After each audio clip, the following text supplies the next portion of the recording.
15 taon na ang Boy Scouts of the Philippines. Pero tulad ng mga miyembro nito, masigla at maligsi pa rin ang grupo. Paano nga ba namamayagpag sa makabagong panahon ang isa sa mga pinakamatandang organisasyon?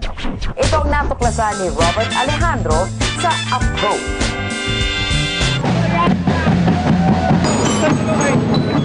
Parang piyesta ang jamboree ng mga Boy Scouts sa Mount Makiling noong nakaraang linggo.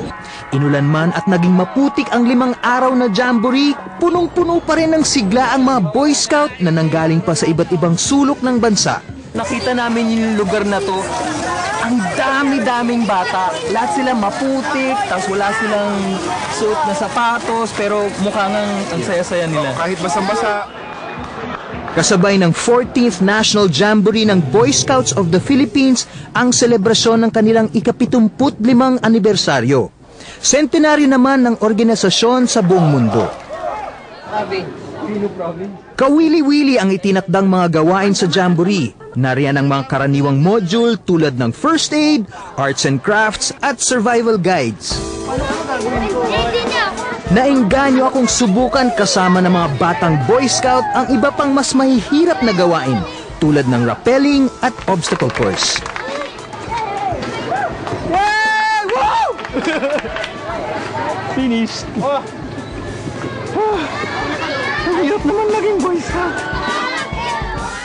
Pero hindi tumitigil sa saya at laro ang pagiging Boy Scout. Ang isang jamboree parang isang tunay na what we call university of life, no? So ito ay talagang may mga matutunan ka dito na values and skills na you don't necessarily learn. Kailangan holistic yung program ng camp. Meron sa water, merong high adventure, merong team building, merong group dynamics, arts and crafts. Lahat ng mga pinapaturo sa mga bata dito is the skills that you will need to round out your life.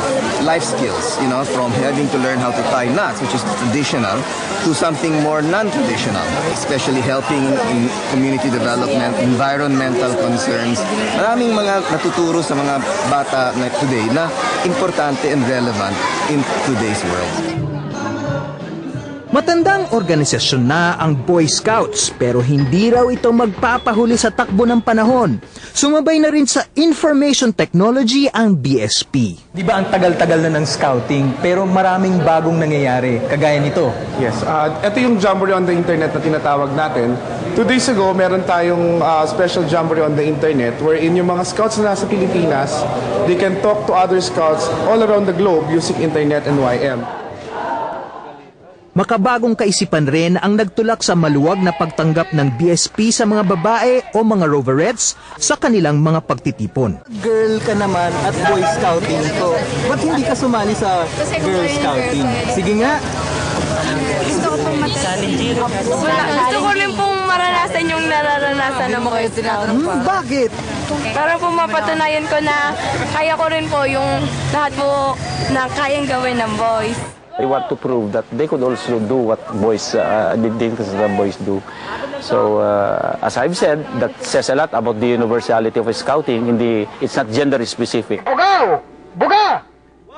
Sinisikap ng organisasyon na hindi mapako sa tradisyonal na aktibidad tulad ng jamboree. Kaya noong 1989, sinimulan ang taunang paghirang ng 10 Outstanding Boy Scouts in the Philippines o TOBS para hikayatin ang mga miyembro na lalong pagyamanin ang buhay Boy Scout. Hindi lang kami nagmamarcha, hindi lang kami nagka-camping, hindi lang kami siguro naka-uniform at pumaparada.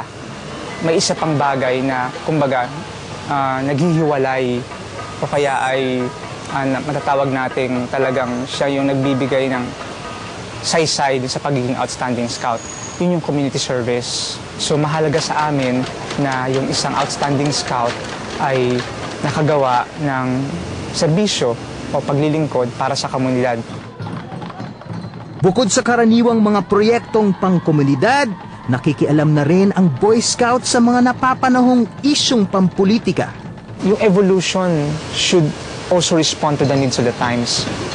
At sa tingin ko, isa sa mga matinding kinakaharap natin problema ngayon nga, governance. It's this one. Isinagawa noong July ang kauna-unahang governance camp na pinangunahan ng 10 Outstanding Boy Scouts of the Philippines Association.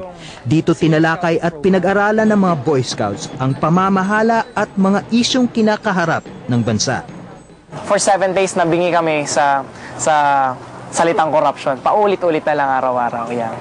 And, you know, nung nag-graduate kami ng GovCamp, we really understood na we have to begin with ourselves.